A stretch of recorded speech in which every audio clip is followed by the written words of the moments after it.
क्या बात है? क्या हम अंदर आ सकते हैं महाजन जी? वो नहीं नहीं नहीं, आप यहाँ अंदर आ नहीं सकते। ये महापवित्र स्थान है। इसमें जो अच्छा है, जिस प्राणी और जो शुद्ध है, वही लोग इस अंदर में आ सकते हैं। आप लोग आ नहीं सकते हैं। ठीक है। आप यहाँ पर जो देख रहे हैं वो पुराने नियम में मूसा को परमेश्वर ने जो मिलाप वाला तंबू बनाने को कहा था, उसका एक मॉडल यहाँ पर है। और जो महायाजक है, उनकी ड्यूटी थी, उनका काम था कि इसकी देखभाल करें, यहाँ सेवा करें। तो हम आज यहाँ से कुछ ऐसी बातों को सीख कर जाएंगे जो आपने कभी भी नहीं सोची होगी। इसलिए ध्यान से देखिए कि किस तरह से उस समय सेवा की जाती थी।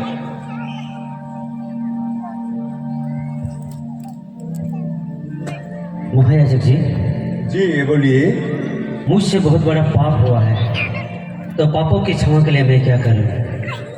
वो पाप के लिए, पाप क्षमा के लिए हाँ, महाराज। आपको एक मेमना का जरूरी है।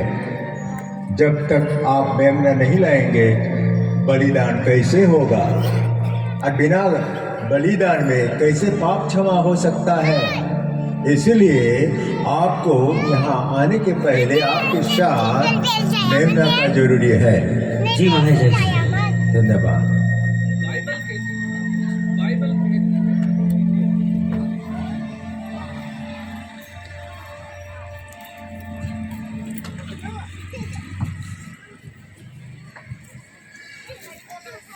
लहू नहीं बहाया जाता तब तक पापों की क्षमा नहीं है। तो वो व्यक्ति फिर से आता है।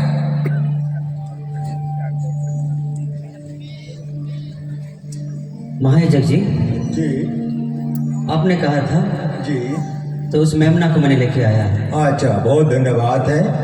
तो इस मेमना का सर पर आपको हाथ रखना पड़ेगा। महायाजक जी, क्यों उनके सिर पर हाथ रखना होगा मुझे? आप जब इस मेमना का ऊपर अपना हाथ रखेंगे तो आपका सारे पाप, जितना भी आपका खून की जितना भी गंदा है, वो इस मेमना का ऊपर आएगा। और जब इसको बलिदान चढ़ाया जाएगा, उस पाप बलिदान में मुक्त हो जाएगा।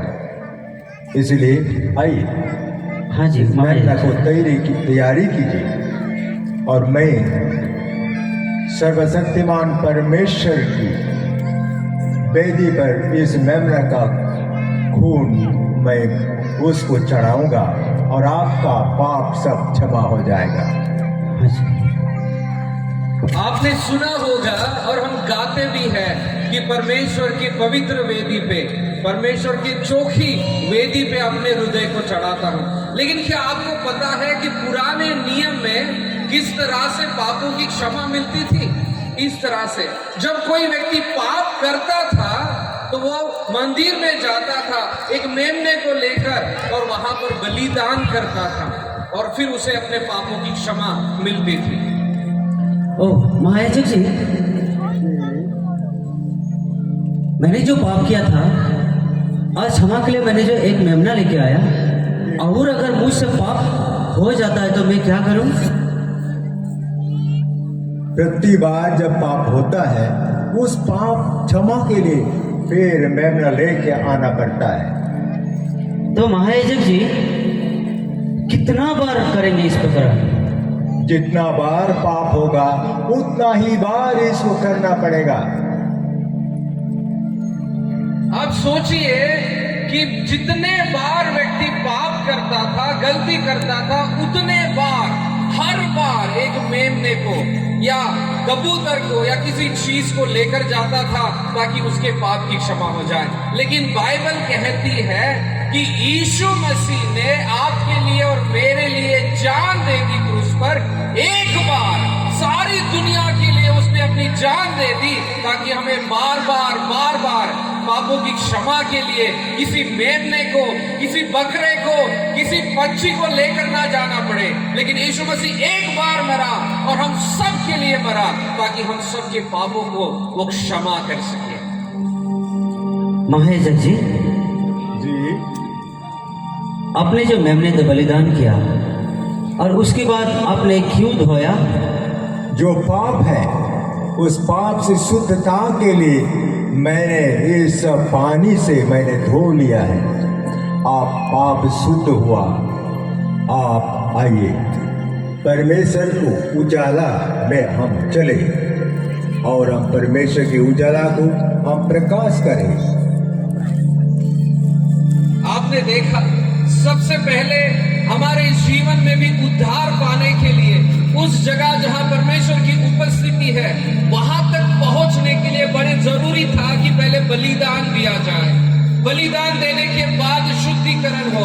हम लोग हमेशा सुनते हैं उद्धार के बारे में, अगर हम विश्वास करेंगे तो उद्धार पाएंगे, लेकिन क्या आपको पता है उद्धार सिर्फ एक समय की बात नहीं है, ये एक प्रोसेस है, एक प्रक्रिया है जो हमारे जीवन भर चलती रहती है।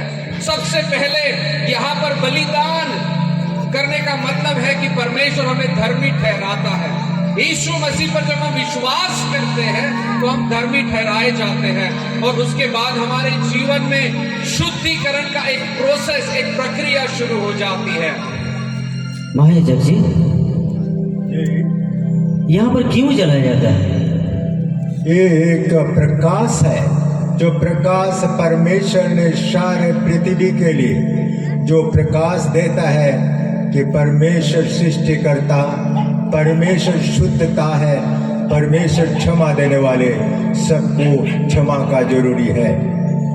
आपने बाइबल कहती है, यीशु ने कहा मैं जीवन की ज्योति हूं, और फिर बाइबल में हमें कहा गया, यीशु मसीह हमसे कहता है कि हे विश्वासियों, तुम अब जगत की ज्योति हो। अति पवित्र स्थान, यहाँ पर 3 भाग है, आंगन जहाँ पर वेदी, और उसके बाद शुद्धिकरण के लिए एक चीज, और उसके बाद एक और स्थान आता था जिसे पवित्र स्थान कहते हैं। वहां पर सबसे पहले वहां कोई पूरा अंधेरा होता था, कोई खिड़की नहीं होती थी, लेकिन वहां सिर्फ एक ही ज्योति जो जलाई जाती थी, वहां से ही प्रकाश होता था। इस दुनिया में अंधकार फैला है और यीशु ने कहा तुम जगत की ज्योति। हमें यीशु के उन ज्योति को लेकर इस संसार में फैलाना है ताकि लोग अंधकार से ज्योति में आ सके। महायाजक जी, महायाजक जी, जी आप यहाँ पर क्या कर रहे हैं? मैं ये विशेष करके परमेश्वर की जो दिया हुआ जो पवित्र रोटी है, इसको मैं यहाँ पे तैयार कर रहा हूँ। महायाजक जी, जी यहाँ पर कितना रोटियाँ हैं? इसमें 12 रोटियाँ है। महायाजक जी, ये 12 रोटियाँ किसके लिए हैं? ये 12 रोटी 12 गोत्रों के लिए है, और जो याजक वर्ग होते हैं, लेवी लोग होते हैं, उन लोगों के लिए है ये। क्या ये रोटी मैं भी खा सकता हूँ, या यहाँ पर बैठे हुए कि हर एक कोई खा सकता है, या नहीं, पूरा नहीं। संसार खा सकता है? नहीं नहीं नहीं, इसको श्रेय महायाजक लोग और जो चुने हुए परमेश्वर के जनों के लिए, लेवियों व्यक्तियों के लिए, उन लोगों के लिए ये खा सकता है। हम प्रभु भोज लेते हैं, हर महीने में एक बार हमारा प्रभु भोज होता है जहां हम रोटी खाते हर कोई, लेकिन पुराने नियम में सिर्फ याजक, महायाजक के लिए उस रोटी से खाया जा सकता, वही खा सकते थे। उनके पास कोई साधारण विश्वासियों के लिए, लोगों के लिए कोई रास्ता नहीं था कि वो पवित्र स्थान तक पहुंच सके। लेकिन यीशु ने हमसे कहा कि जब कभी तुम प्रभु भोज लेते हो, जब कभी तुम रोटी में अपना हाथ बढ़ाते हो, तो मेरी मृत्यु को याद करना, क्योंकि ये मेरा शरीर है। जब कभी तुम उस कटोरे से पीते हो तो मुझे याद करना, क्योंकि मेरा वो लहू है। आपने सबसे पहले देखा एक अंधा और एक लंगड़ा व्यक्ति जब मंदिर में प्रवेश करने की कोशिश रहा था तो याजक ने उसे जाने नहीं दिया। लेकिन आज हम में से हर कोई, चाहे लंगड़ा हो, चाहे अंधा हो, चाहे अपाहिज हो, कोई भी हो, परमेश्वर के पास जा सकता है और उस रोटी में से खा सकता है। महायाजक जी, ये धूप क्यों जलाया जाता है? ये धूप जलाया जाता है परमेश्वर के वंदना के लिए, प्रार्थना के लिए और परमेश्वर के पास जो जरूरी है उसको निवेदन करने के लिए, और विशेष करके सारे पापों से शुद्धता के लिए। तो जब धूप जलाते हैं तो क्या परमेश्वर उसको ग्रहण करता है? जी, ये एक आराधना है, प्रार्थना है प्रभु परमेश्वर के पास, और जब हम इसको करते हैं परमेश्वर के पास से चला जाता है, परमेश्वर इसको ग्रहण करते हैं। तो महायाजक जी, तो हम सब कब आराधना कर पाएंगे? आराधना जब शुद्धता हो करके जब आते हैं तब आराधना कर सकते हैं। सारे साल में एक बार सारे मानव जाति के लिए, सारे इस्राएल में जितने लोग थे उनके लिए एक बार महायाजक जो था वो अति पवित्र स्थान में जाता था। अब ध्यान से सुनिएगा बच्चे, जवान, सब लोग ध्यान से सुनिएगा। इसके बाद कल्चरल प्रोग्राम से कोई स्किप नहीं होगा, लेकिन इस बात को भूल कर मत जाइए, इस बात को समझ कर जाइए। सबसे पहले आंगन था, उसके बाद पवित्र स्थान और अति पवित्र स्थान, जहां पर महायाजक साल में सिर्फ एक बार जाता था, सिर्फ एक बार, और सारे इस्राएल के पापों के लिए वो एक परमेश्वर से प्रार्थना करता था। तो महायाजक जी, जी बोलिए। तो कब हम प्रार्थना कर सकते हैं हमारा पापों की क्षमा के लिए? साल में एक बार, साल में एक बार इस महापवित्र स्थान में जाकर अपना सारे बुराई के पाप क्षमा के लिए इसको चढ़ाया जाता है। क्या साधारण व्यक्ति उस जगह पर प्रवेश नहीं कर सकता? ना, साधारण व्यक्ति वहां पे आ नहीं सकते हैं। सिर्फ जो परमेश्वर से चुने हुए, जो परमेश्वर की जो प्रतिनिधि होते हैं, उस महायाजक के द्वारा ही इस पर आ या जा सकता है।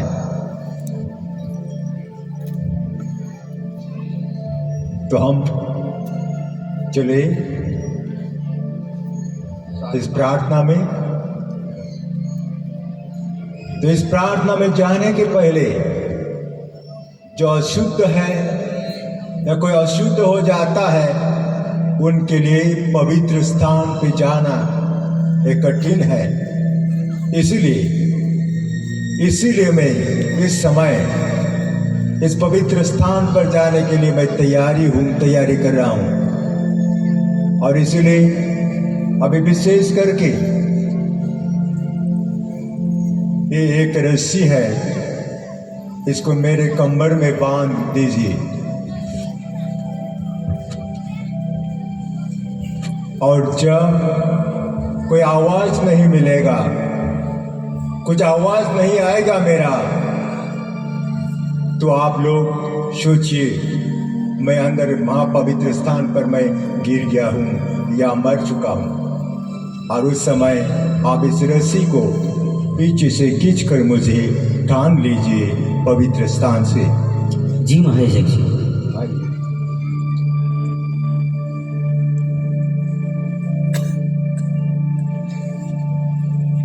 और शुद्धिकरण पानी का मुझे शुद्धिकरण जो खून है, इसमें जो बलि चढ़ा हुआ है, इससे मैं पवित्र स्थान पर, मैं परमेश्वर की वेदी पर मैं चढ़ाता हूं।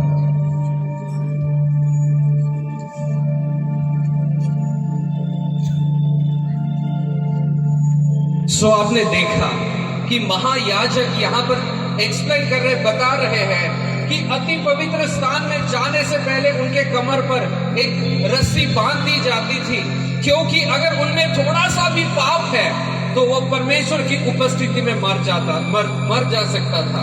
और अगर कोई और वहां पर जाता तो वो भी मर जा सकता है। इसलिए उनके कमर पर एक रस्सी बांध दी जाती थी ताकि अगर आवाज ना आए तो उनको वहां से खींच लिया जाए।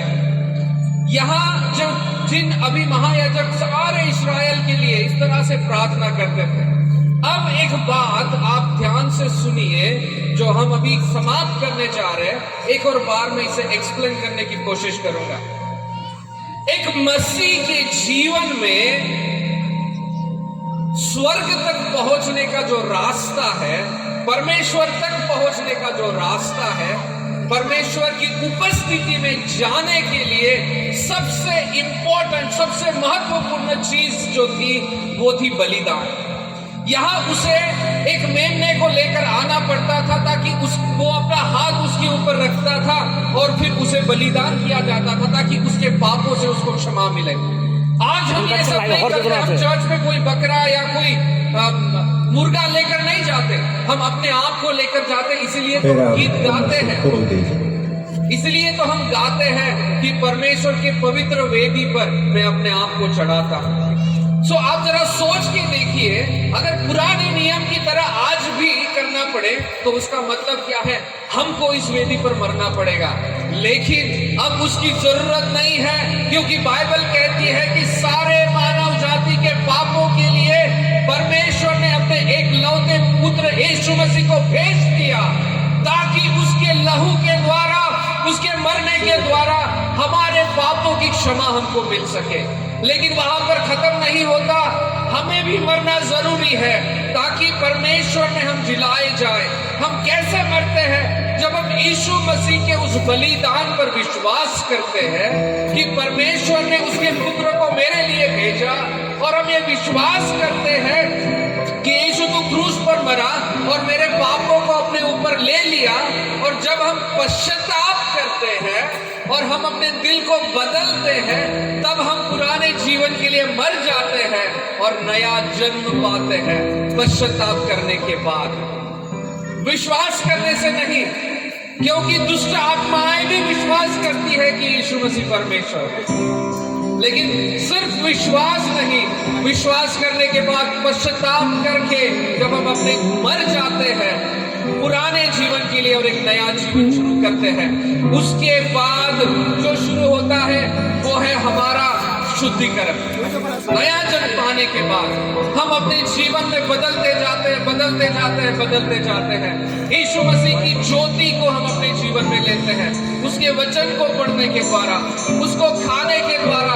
ये जो यीशु ने वचन, एक रोटी वचन को दिखाते हैं, हम उसे जब खाते हैं और फिर धूप हमारे जीवन आराधना के द्वारा जो परमेश्वर के सामने ग्रहण योग्य हो जाते हैं, तब हम परमेश्वर की उपस्थिति में प्रवेश कर सकते हैं। सो भाइयों और बहनों और विश्वासियों, इस बात को समझना बड़ा जरूरी है कि परमेश्वर की उपस्थिति में जाने से पहले हमें अपने आप को तैयार करने की जरूरत है। आइए हम एक गीत गाए, गीतों के द्वारा अपना जीवन हम परमेश्वर के हाथों में सौंप दें। अगर आपने पश्चाताप नहीं किया, अगर आपने अभी तक यीशु मसीह को उद्धार करता ग्रहण नहीं किया है, तो परमेश्वर सच्चाई से पश्चाताप करने वालों को परमेश्वर क्षमा करता है। जितने भी आज इस प्रकार के लोग जितने भी पश्चाताप करते हैं, अपने को सृष्टिकर्ता परमेश्वर को अपने को सौंपते हैं, उसको पिता परमेश्वर क्षमा करते हैं। आप सबों को पिता परमेश्वर क्षमा किए हैं।